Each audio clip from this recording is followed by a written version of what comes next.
Meilleurs vœux, merci d'être avec nous. Comme tous les lundis sur Radio J, vous êtes professeur de sciences politiques à l'université Bar-Ilan de Tel Aviv. Les passations de pouvoir se poursuivent actuellement en Israël après la prestation de serment des ministres du gouvernement jeudi dernier.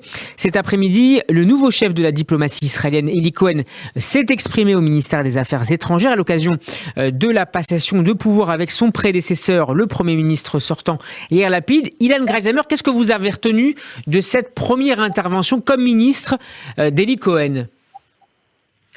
Eh bien, je crois d'abord que ce qui domine en matière de politique étrangère d'Israël, c'est la continuité. Les possibilités sont quand même restreintes. Le meilleur ami, c'est les États-Unis. Le plus grand danger, c'est l'Iran et le nucléaire.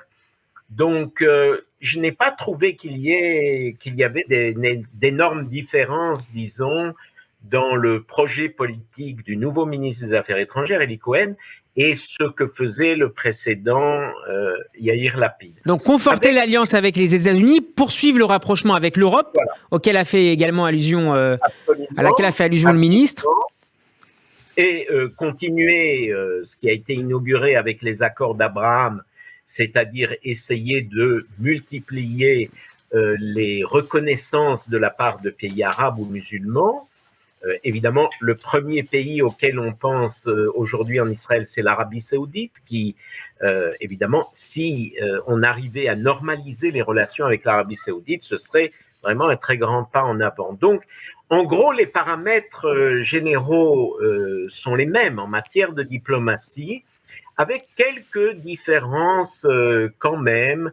Eli Cohen a par exemple dit qu'il ne nommerait pas de diplomates qui ne reconnaissent pas le caractère juif et démocratique de l'État d'Israël. Dans le passé, par exemple, Israël a nommé des consuls, voire des ambassadeurs arabes, israéliens. Apparemment, là-dessus, la position du Likoud et du nouveau gouvernement est beaucoup plus ferme que celle des précédents gouvernements. Alors, Eli Cohen a également évoqué, et c'est peut-être les changements de ton périphérique peut-être, on va en parler ensemble, Ilan Grajdamer, puisqu'Eli Cohen a évoqué la mise en place d'une nouvelle politique à l'égard du dossier ukrainien, en particulier en matière de communication publique. On ne sait pas si ça aura d'autres effets. Il échangera en tout cas demain avec son homologue russe Sergueï Lavrov, une première depuis le début de la guerre en Ukraine à la fin du mois de février dernier. Est-ce qu'on peut s'attendre à des changements de fond plus importante sur ce dossier côté israélien, alors que l'Iran renforce son assistance militaire en faveur de la Russie? Alors, je ne crois pas qu'il y ait de changements très importants en la matière. Ce qu'a dit Eli Cohen, c'est que désormais le ministère des Affaires étrangères ferait moins de bavardage public, qu'on étalerait moins face au monde entier nos positions sur l'Ukraine et la Russie. Ce n'est pas une très grosse différence. Israël se trouve dans une position, on le sait, assez délicate, puisque d'un côté, on ne veut pas fâcher trop les Russes. Les Russes sont présents en Syrie et nous avons besoin qu'ils nous laissent agir en Syrie. Tous les jours, il y a des bombardements israéliens pour empêcher que des armes soient transférées au Hezbollah. Donc, il faut ménager autant que possible la Russie. D'un autre côté, Israël sympathise évidemment avec l'Ukraine et avec la douleur du peuple ukrainien. Donc, il s'agit d'un chemin étroit que tous les gouvernements israéliens, depuis le début de la guerre en Ukraine, enfin, tous les ministres ont suivi cette ligne, ménager, je dirais, la chèvre et le chou, les Russes et les Ukrainiens, et surtout ne pas avoir l'air d'être trop pro-russe ou trop pro-ukrainien. Mais est-ce que le paramètre iranien, Ilan, ne vient pas un peu changer la donne avec la livraison de plusieurs centaines, peut-être d'un millier de drones aux forces russes et peut-être à terme d'autres livraisons d'équipements militaires avancés? Certainement, mais là encore, on bute sur le fait qu'Israël, contrairement à beaucoup d'autres pays dans le monde, ne peut pas se mettre trop mal avec les Russes. étant donné la configuration stratégique du Moyen-Orient et en particulier la question de la Syrie. Mais j'ajouterai aussi à ça qu'il y a encore, comme vous le savez, une communauté juive en Russie qui est assez substantielle.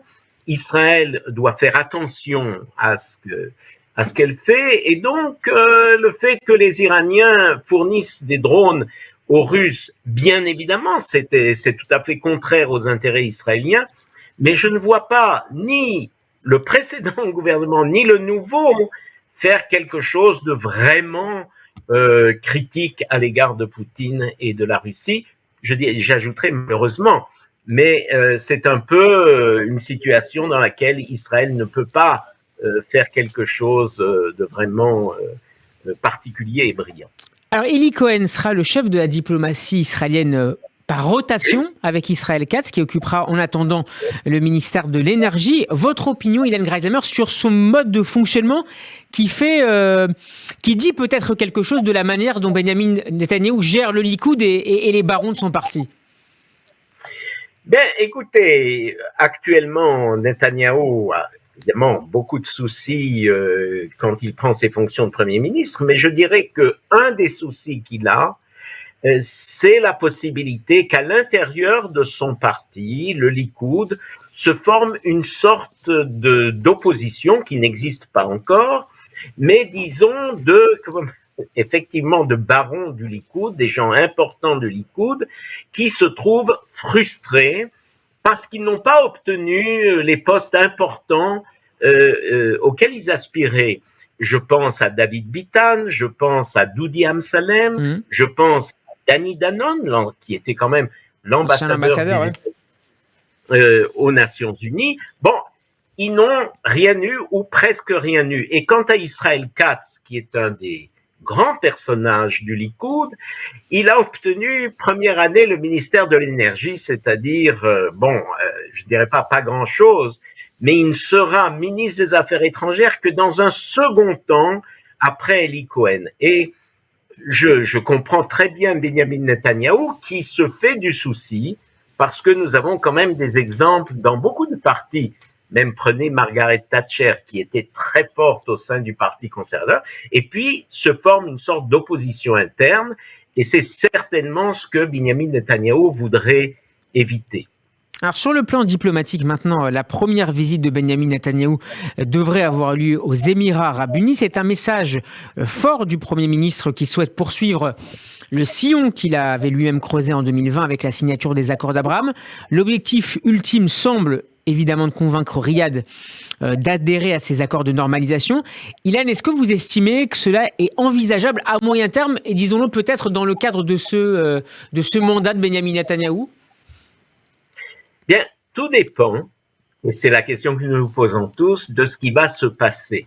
C'est-à-dire, pour l'instant, il y a eu des déclarations d'intention du nouveau gouvernement israélien, mais nous n'avons pas encore vu des actions. Or, par exemple, cette semaine, Itamar Ben-Gvir, le nouveau ministre de la police, et Smotrich également, ont annoncé qu'ils allaient monter sur le mont du Temple, l'esplanade des mosquées, et déjà, on voit que dans le monde arabe, il y a un certain énervement, disons, vis-à-vis de cette perspective. Notamment du côté du Hamas. Absolument, mais je suis d'accord avec Pascal qui parlait du pragmatisme des Émirats Arabes Unis, mais ce pragmatisme a une limite, c'est-à-dire que si vraiment il y avait un processus d'annexion ou que sur le mont du Temple, il y ait des actions particulières d'Itamar Ben-Gvir ou d'autres, je ne suis pas sûr que les Émirats Arabes Unis resteraient dans cette indifférence ou dans cette passivité, comme d'ailleurs l'Égypte ou la Jordanie. Donc, Netanyahou doit très très bien, il est très intelligent et très habile, il doit très bien penser cette histoire. Il veut multiplier les relations avec les pays arabes, mais il doit faire très attention qu'à l'intérieur, il n'y ait pas d'action qui suscite une réaction de ces pays amis. Ilan, il nous reste une petite minute pour évoquer un sujet très important qui a beaucoup occupé l'actualité ces derniers jours. Le vote de l'Assemblée générale de l'ONU de consulter la Haute Cour de justice internationale pour savoir si l'occupation des territoires peut être considérée légalement comme une annexion rampante. Votre avis sur ce vote qui a beaucoup été commenté, notamment en Israël? Non, d'abord, il faut dire une chose. Bon, évidemment, Israël n'est pas contente de ce vote. On aurait bien sûr préféré qu'il n'ait pas lieu, mais dans un certain sens, nous ne sommes pas trop mécontents puisque Israël a réussi quand même à diminuer cette majorité en faveur de la résolution de façon considérable. C'est ce qu'a mis en avant d'ailleurs Netanyahou.